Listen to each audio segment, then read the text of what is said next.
උපාදාන පච්චයා භවෝ බැඳිච්ච නිසාමයි කර්ම හැදෙන්නේ. එතකොට දැන් අපි උත්සාහ කරන්නේ වර්තමානයේ කෙලෙස් කඩන්න. අන්න බැඳීම තමයි කෙලෙස්. එතකොට බැඳිච්ච නිසා විපාක පිණිස කර්ම, විපාක පිණිස කර්ම හැදිච්ච නිසා ඉපදෙන්න වෙනවා, ඉපදිච්ච නිසා ජරා මරණ දුක. ඔන්න දැන් ජරා මරණ දුක ඇති උනේ ඉපදිච්ච නිසා, ඉපදින්න සිද්ධ උනේ විපාක පිණිස කර්ම හැදිච්ච නිසා, විපාක පිණිස කර්ම සකස් වෙන්නේ උපාදානයේ නිසා. උපාදාන කියන්නේ බැඳිච්ච නිසා. ඇයි බැඳෙන්නේ? ඔන්න ආයෙත් පිටිපස්සට බලනවා. ඇයි බැඳෙන්නේ? නිකම් බැඳෙනවා කියන එක කවුරුවත් කරපු එකක් නෙමෙයිනේ. ඇයි මම බැඳෙන්නේ? කවුරුහරි උගන්වලාද? පුතේ ඔයා මේවට බැඳෙන්න ඕන, මේවට බැඳෙන්න එපා. එහෙම උගන්වන්න දෙයක් නැහැ. මේ උපන් සත්වයාගේ ස්වභාවයෙන්ම මේ විදියට හිත හැදිලා තියෙන්නේ.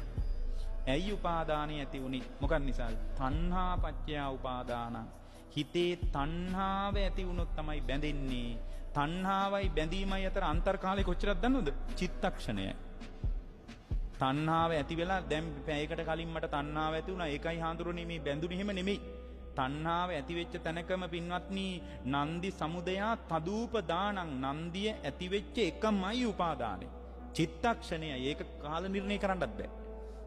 චිත්තක්ෂණයයි පින්වත්නි මේ උපාදානයේ හේතු වෙනවා මේ තණ්හාව හේතු වෙනවා භවයට තණ්හා උපාදානයේ හේතු වෙලා තණ්හාව එතනම නිරුද්ධ වෙලා යනවා භවයේ චිත්තක්ෂණයකින් උපාදානයේ චිත්තක්ෂණයකින් භවයට හේතු වෙනවා උපාදානයේ නිරුද්ධ වෙනවා වේගෙන් වෙනවා මේ දැකීම මාත්‍රයක් ඇතුලේ මේක වෙන ක්‍රියාවලිය දකින්න එක තමයි ඒකට අපි කියනවා ඉදප්පච්චේතා පටිච්චසමුප්පාදේ කියලා.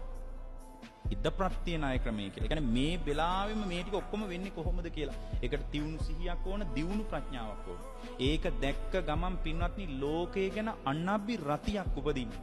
ලෝකය ගැන පිළිකුලක් උපදින්නේ. මේ ලෝකේ එකම සමவாயකින් පේන්න පටන් ගන්නවා. මිබ්බඳු ලෝකයක් නම් ඕනම නෑ. ඇතුළාන්තයෙන් එනවා පින්වත්නි. අනබ්බි රතියක් කියන්නේ ඒක හරි ඉදප්පච්චේතා පටිච්චසමුපාදයෙන් තමයි ඒක එන්නේ. ඒකට එන්න බෑ මේක දන්නේ නැතුව.